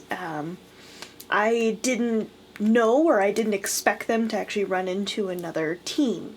So when they ran into the Osaka team, that really was super cool. So if we want to touch down on the weapons and the weird, what do you even call the thing that he was driving? Like the like single wheel cycle. Yes, thing. It was super cool, like Tron. It was like a Tron thing. And it's just this badass group of guys, almost having like a military platoon kind of vibe to them, and they're just going in there like totally badass and ready to kill anything, and they just start mowing all these aliens down. Well, the older guy and Suzuki and Reika. Yeah, and Reika just they were gonna hide. Trying to survive, and Nishi's off being invisible, and like Kato is just like, I want to save people. And then we find out in this one he's only 17, which is kind of So, in the manga, both he and Kei are high schoolers. Okay. That is a definite difference compared to the CGI movie or the live action movie. Live action, they were adults. I mean, yes. Kei was in college. We don't know what year, but he was applying for jobs. So I'm guessing that he was last year of college. Yeah. So he's an adult. Not he was 17. he was actually in the manga he was 15. Yep. So yeah, no, it's definitely different there. You definitely touched on certain things I wanted to say though, like with the aliens. So in this mission and several other missions, they're very often themed. So, like, in the case of this one, they were all themed after, like, Japanese, like, monsters and myths and whatnot. Folklore. And folklore, yep. Which was also evident, like, with the final bosses that we had in that one. Which they didn't have, like, this one fox one that was also involved, similar to, think, Runamon from Digimon Tamers. Yeah. Like her third form with like the Tau hat and whatnot. That wasn't in this one, but it's fine because it wasn't necessary. But like you had like the flaming demon wheel, like the giant monster head and all that. Which is really, they were ogres. That's usually how it is. Yep. Ogres and Onis and stuff. And like, because you were preconditioned with the movies to like think like, oh, there's like just like a few enemies normally, compared to like in the manga where it's just like, well, here's a horde and then a second horde and then this person has 5 different forms that you have to defeat all of them. Yes. And yeah, like even with so like the museum, the third mission, like in the manga there were several more like statues and whatnot that they had to face. And like I said, with like the second one, there were all the bird aliens and the multiple Tanaka robots and then like the big bird alien. So in the manga, like I said, there was a themes of, but wait, there's more, and then this isn't even my final form. And yes, they had the Osaka team perfectly. They're a team, well, if you even want to call them a team. They're a bunch of assholes that just enjoy playing the game and, like, putting their lives on the line and defeating aliens. And, like, up to this point, like, they've killed off however many, like, aliens in however many rounds. But they've gotten, like, just cocky and overconfident. An aspect that we don't see in the movie that we do see in the manga is that they're also druggies in the manga. So like again, this is all just like a thrill for them. They think that they're invincible, although we obviously later find out that they're not. And one of the also more just again showing the unpleasant side of things, like there were a couple guys that were like, I believe, raping a monster at one point. Which also happens again later on in the manga, and another just again, this author just sex and horror just I said this in like my Libidors podcast that I made, where it's just like sex is just it's a very predominant trait in horror. It intertwines a lot with it, and that's something that happens here. It doesn't have to be. No, it doesn't have to be. Some of the greatest horror doesn't involve sex at all. Sometimes it just plain makes it weird. Yes, it does. But nonetheless, it is a very big facet of several horror franchises and whatnot. And it's a drawing factor, so... It is. It draws people in, but it's also exposing or exploiting people's vulnerability, and that's something that makes it even more scary. Yeah. You know, kind of being in that situation of relating to it for some people, but... Yes. Yeah. No, I completely agree in that regard. And yes, the high-tech weapons, this is the first time that we get to see, like, any of that stuff. We don't see that, like, in the anime adaptation that they had. Because, like, the anime adaptation, like... just like the first live action movie, they get to the third mission and then like apparently there's just like made for anime content that happened after that. But keep in mind, like the anime came like way earlier. But I digress. Like seeing the gravity gun and seeing the single wheel cycle and even seeing like the rope gun in the how it's presented in this movie compared to how it was very cheesy in the live action movies was like super cool.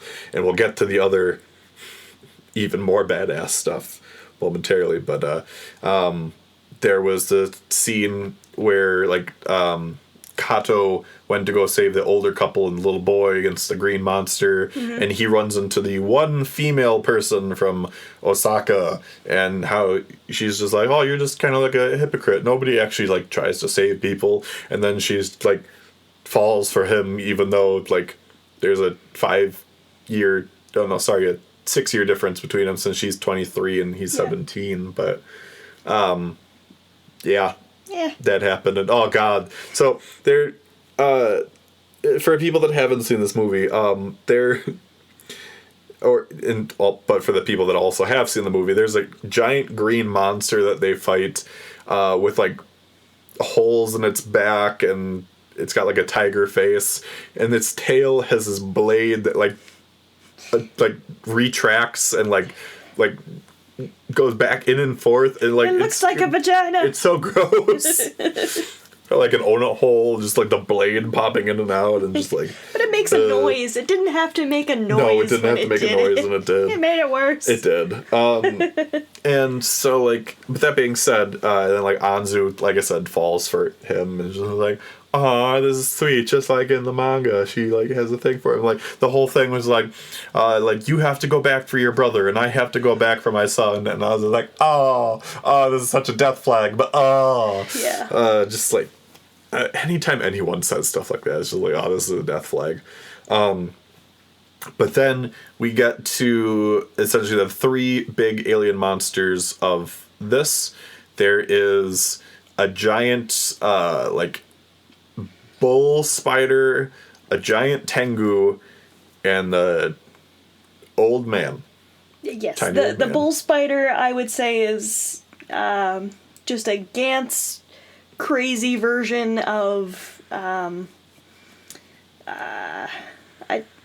do I keep wanting to say bee? The Octopops, Naruto, bees. The Hachibi. Yes, oh my god, it's literally just that. Except instead of an octopus, it's half crab. Spider instead crab thing. It was crab. It came out of the ocean. It was like a crab thing, but like the face was him. Yeah, it was exactly from Naruto. Which is really cool. And that's where we got to see the strongest guy from Osaka and his giant glowing robot Optimus Prime looking thing just beats up on it. Like, holy shit. Like, it's so cool. Like, that is like the top in all of Gantz. That is the top tech thing that you can get as a thing from the Gantz ball for getting 100 points. And like, it's insane. Right? This thing just like beating up on it. And we see he has like one other really cool thing later on as well. But meanwhile, the other Osaka guys come up on the Tengu, where like Kei, Reika, and Suzuki are, and then Kato and Anzu come up soon too. And this is where they pull out the gravity gun, and they're fighting the Tengu, and they blast it one time, and they're like thinking like, yeah, we did it, and like the Tengu is just like in a pool of its own blood. But it keeps on getting back up. It starts getting used to it. And like he's like fighting like this the one guy, and his buddy guy was like, come on man, you just gotta be serious, like what are you doing, just finish it off. And like he's fighting him, and like the Tengu like has him in one hand, like crushing the life out of him, and then you see the liquid pop out of the suit, showing that like it's reached his limits, and he dies crushed in the Tengu's hand, and just he managed to blow its face off. Yes, but right after that, it was a mutual kill. Yeah. But then comes up the old man alien, the boss of the round. Holy shit. In his first form, he's just like, just bobbing and weaving around, not getting hit, and just like, oh, it's like, and then he speaks for the first time, and it's just like, oh, and then like the other guys, like the other like one of the top 3 guys, not the top guy from Osaka, is trying to fight him, and like can't get in a single hit in edgewise, and at one point just like wraps his arm around him, and here comes the nipples. Yep. Because the alien transforms into multiple naked female bodies, so many boobs, becoming like one giant female monster thing, and just also with the weird movements and flipping around and not getting hit and whatnot. And yeah, this is prime Gantz alien fight stuff here, because they're just naked female aspects are a thing, and they went full ham with it, and like they're able to like beat it in this weird form, and then it takes on one of two very, very badass forms. And what were you saying before about how you were feeling about its transformations? Oh my god. I'm choking on my own spit. So excited.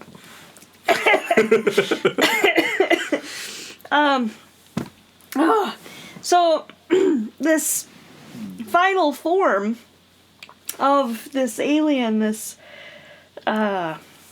boss, which a couple minutes before that, some of the Osaka guys were talking about how there's a monster. One of the monsters have to be 100 points. You know, it's that one that you get and whatever. So this is the 100-point boss, the 100-point monster, and the presence. It has the presence of Kratos from God of War, specifically God of War Saga. How he's just super bulky up top, and this stance, this presence of a god, and that was touched on. So you see, what was his name? Oka?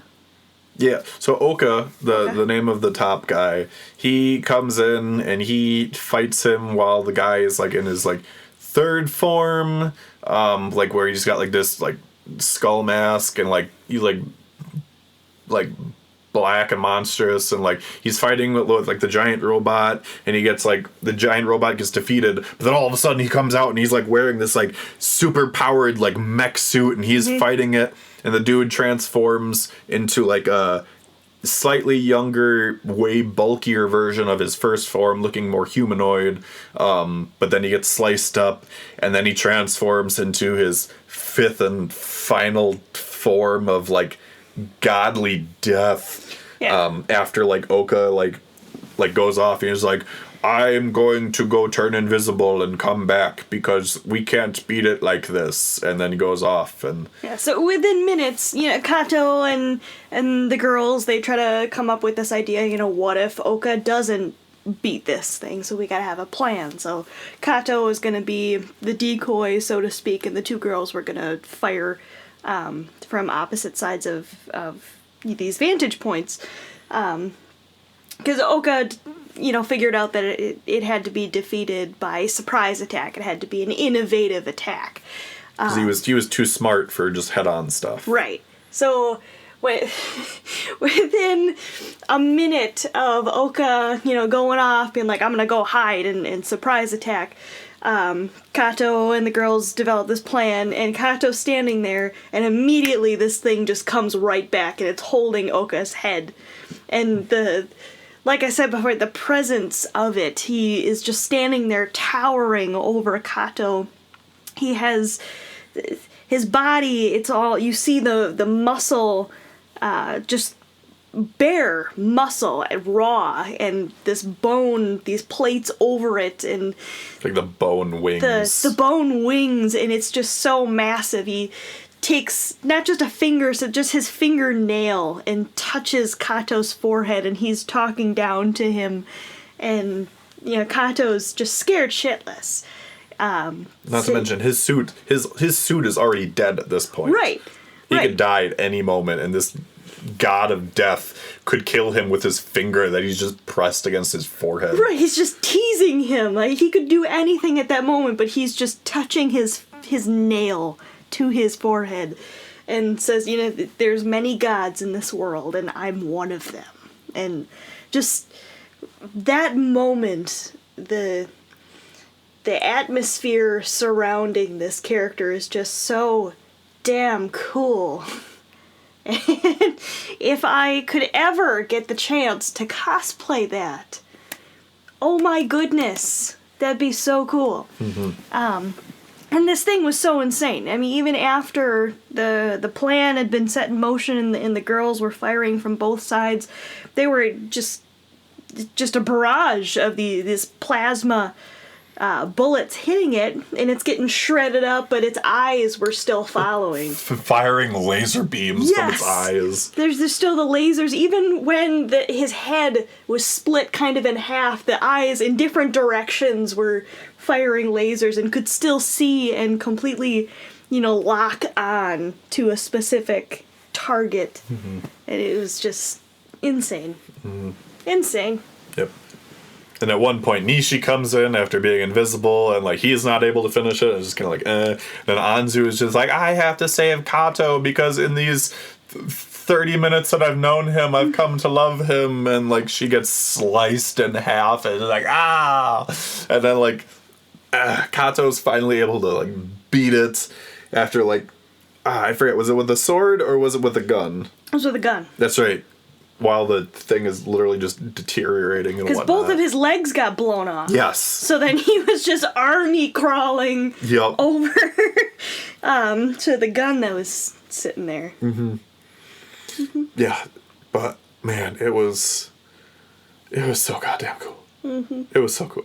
And I didn't get to say this before, but I loved, so when Oka is fighting the head alien in his power suit, I love the fact he was like, I played ping pong in college. And I was just like, oh my god. But yes, it was one hell of a fight. The whole mission was fantastic, especially the fact that compared to the live action movie, this was one where the countdown was for 2 hours compared to in the live action movie where it was 20 minutes. Sometimes most of them were 15. Yes, actually, because they were all short compared to their manga iterations and whatnot. But it was great. They go back to their specific Gantz ball room, and all four of the ones that went. So Kato, Reika, Suzuki, and Nichole are all brought back. They're all alive. And then Kato is able to save Anzu, which I will say in the manga, there was actually one other guy from the Osaka team. He was this out of shape nerdy guy who actually does manage to survive. And he swears to Kato that he'll get 100 points to save Anzu, and he does later on in the manga, and she lives, which is great. After the fact, so that's how that happens in the manga. But obviously in this movie here, he's able to revive her. Though she gets revived in the Osaka Gantz room, which you can clearly see has been decorated by the guys that were there previously. And then it's also revealed that in this movie that Kato did previously fight with these Gantz missions. And the fact of the matter was that Reika and Suzuki both knew him. They remembered him, but they didn't want to, say anything. Which again, it was one of those weird things where, like I said, in the manga, when somebody dies and is brought back into Gantz, their memories immediately come back, and we never see that with Kato. But he's able to go back and live with his brother again, although he has to come back and fight later. Yeah. And what was interesting is that when they were showing the scene where Kato got to, revive himself with his 100 points, they also showed this other guy and this little kid that were with them. There were actual characters from the manga that are way more important, and they didn't include them in this. This fighter guy named Daizaimon, and this little kid who, in a way, kind of becomes his adopted son. He has his own sad story for how he died. But yeah, both of them were shown in that flashback, yet we don't see them in this mission. this Osaka mission. Which, the fact of the matter was, there were way more people that were alive for this Osaka mission that didn't get shown here, including Sakurai was supposed to be part of this, as well as his mentor. So both of them were supposed to be in here with their psychic powers and whatnot. And I think there might have been a couple other people. I'm not 100% sure. But the main group in the manga that like live and fight together a lot are Kei, Reika, Suzuki, Sakurai, his mentor, Daizaemon, and the little boy. Although he doesn't fight, he gets protected. And then when they revive Kato's kind of part of that group too. So I was just kind of like, oh, they're showing it, but they're not including him. So it's either he also got revived or they died. So it's just kind of sad either way, but still. So, yeah, that was Gantz 0, Gantz O, Gantz CGI, and it was one hell of a ride. Awesome. It really was. So you want to know who the different voice actors were for these guys? Okay, so we watched when we watched this, we watched it subbed. We did not watch it dubbed, but there is a dub. And I want to touch up. So there was one specific dub actor that I was just kind of like, no way, really? You want to know who voiced Suzuki? One of the 5 voice actors that Funimation keeps using. Pretty much. Can you guess which one? Todd Haberkorn? Yeah. Oh my god. Wow, good job. Well, that's like number 1. He's in everything. Yeah. Yeah. Todd Haberkorn. It doesn't surprise me at all. It did for me. I was like, why is Todd Haberkorn voicing Old Man Suzuki in this? Like, God, I part of me wants to like get a clip and listen to it, but the other part of me is just like, nope, I don't ever need to know about this. I'm fine. I'll be good. I never need to know. Cursed video. Yeah, cursed video. Okay, so, for the voice of Kei, for as briefly as we see him, he's voiced by Yuki Kaji, who voices Shoto from My Hero Academia, Kuga from Shokugeki no Soma, and Koichi from JoJo, as well as Meliodas in the sub. Yeah. Kato, I called this from the get-go. I knew it was immediately him. It's Daisuke Ono, frickin' Jotaro. Yeah. It was just like, as I know your voice. That's it. I know this is you. For Nishi, he didn't have like a notable voice actor, or at least like when I like was going through it, like they didn't have any credits for him, which was the same with like some of the Osaka guys. Like they didn't have like important people voicing them for whatever reason. For Suzuki, he was voiced by Shuichi Ikeda, who voices Shanks in One Piece. Nice. As well as Kite from Hunter x Hunter. Reika is voiced by Sayori Hayami, who is Shinobu, the insect Hashira from Demon Slayer. Yeah. I didn't even put 2 and 2 together for this, but frickin' Rachel from Tower of God. Oh. Yeah, same voice. Yeah, it makes a lot of sense. And then Maria Campbell from the Villainous. Yeah. My Next Life is a Villainous. All routes lead to doom. Yeah. Yeah. Like, and again, I was just like, oh my god, I didn't realize this at all. But it's so great. I miss that show so much. I know, same here. Anzu is her voice. She's voiced by Mao Ichimichi, who is also from she's from Super Sentai. She's Gokai Yellow. So I'm doubting that Darian is listening to this episode of the podcast. But yeah, Mao voices Anzu in this, and this was another one I was just like, I know it's her.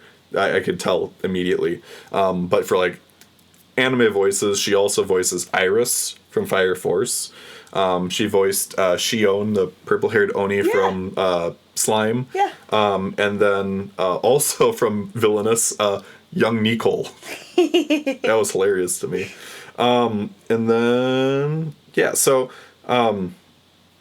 3 more things. So I mentioned before that like the the main Osaka guys didn't have like main voice actors voicing them.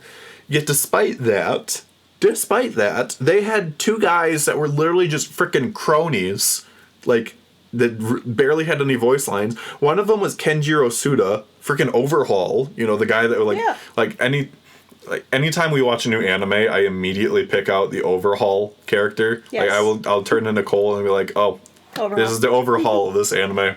There's the Overhaul of this anime. Yeah. And then the other one was Masaya Onosaka, and he voices Puri Puri Prisoner from One Punch Man.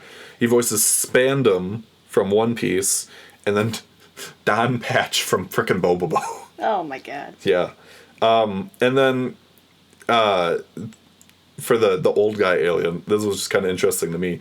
Masane Sukayama, he's got various voice credits, not necessarily like big ones that like we've watched, but like interestingly enough, he was the dubbed voice for John Lennon in Yellow Submarine.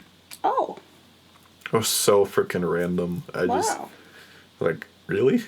This is a really weird voice credit here, but okay. The dub voice?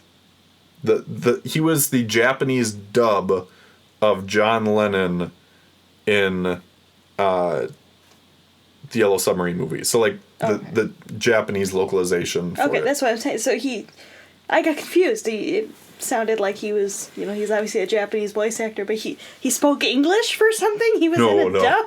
No. That's insane. Yeah. Okay. So yeah, so overall thoughts with these movies? They were very, very cool. They were meeting, if not exceeding, expectations. Mm-hmm. It was a very nice 2 nights of plowing through Gantz movies. Yes, I agree wholeheartedly. Yes. I agree. I was very pleased. I was very surprised. Again, especially because of how many bad live-action anime movies there are out there. I was very pleasantly surprised watching the 2 live-action movies. And then seeing Gantz Zero, despite all the changes that they made with certain characters not being involved, I was incredibly happy seeing my favorite arc from the manga actually getting animated. Mm-hmm. It was so well done. I was very happy with it. Just super cool. And while I'm very hesitant about a Hollywood adaptation of Gantz, I would be interested in seeing it again. And I still hold firm. This was my number 3 on my I can't remember if it was top 5 or top 6 anime that need a reboot. I stand by the fact that I think it needs a reboot. I think this Gantz needs to be reanimated and have the whole, if not most of its story actually animated, because there are so many cool missions with the aliens that they fight that are just freaking awesome. Mm-hmm. And I want to see it. Like even if the end arc is just freaking War of the Worlds with giant aliens that have like horse-like faces with like 2 sets of eyes, like I want to see it all. I want to experience it all. I want to see it. I want to see the freaking alien or the dinosaur museum alien fight where Kay finally like. That's the mission where Kay like truly mans up and takes the lead and like fights. And it's also funny that there's like a brontosaurus alien that gets its head cut off and it just fights with like a stump waving around. So I really want to see it. I will probably go back and read the manga over again at some point. Although I am currently reading Gantz E, which is a monthly serialization where it's Gantz but in the Edo period. Oh wow. So it's kind of like, interesting. So like all the technology and whatnot of Gantz, but in the Edo period. That's awesome. Mm-hmm. With like aliens to match. So there's only like 12-ish chapters that have been like fan translated at this point, but still like it's still interesting. But yeah, that pretty much wraps things up for our discussion on the Gantz movies. So with that being said, this has been the third episode of Spooktober. Next Friday, the 30th, we will be releasing the fourth and final video for Spooktober, and we're going to be covering Junji Ito. My favorite! Yep. This is where Nichole becomes the master and I become the student. Like this is her wheelhouse. So definitely look forward to that. For those that are listening to this on our on the podcast platforms, it will still be uploaded as an audio podcast. For anyone watching through YouTube, this will be recorded with video, so you'll get to see our faces and our collection of Junji Ito books in our living room that's decorated with spookiness and plushies and nerdiness and everything. So stay tuned for that. Like I said, that'll be released next Friday on October 30th, so that you can watch or listen to it on Friday, or you can watch or listen to it, like go into like a Halloween party the next day, or whatever, because I mean Junji Ito is timeless and you can watch or read or whatever, enjoy Junji Ito whenever. So but I figured it's still the best way to cap off my first Spooktober of podcasts. So and that being said, for anyone that is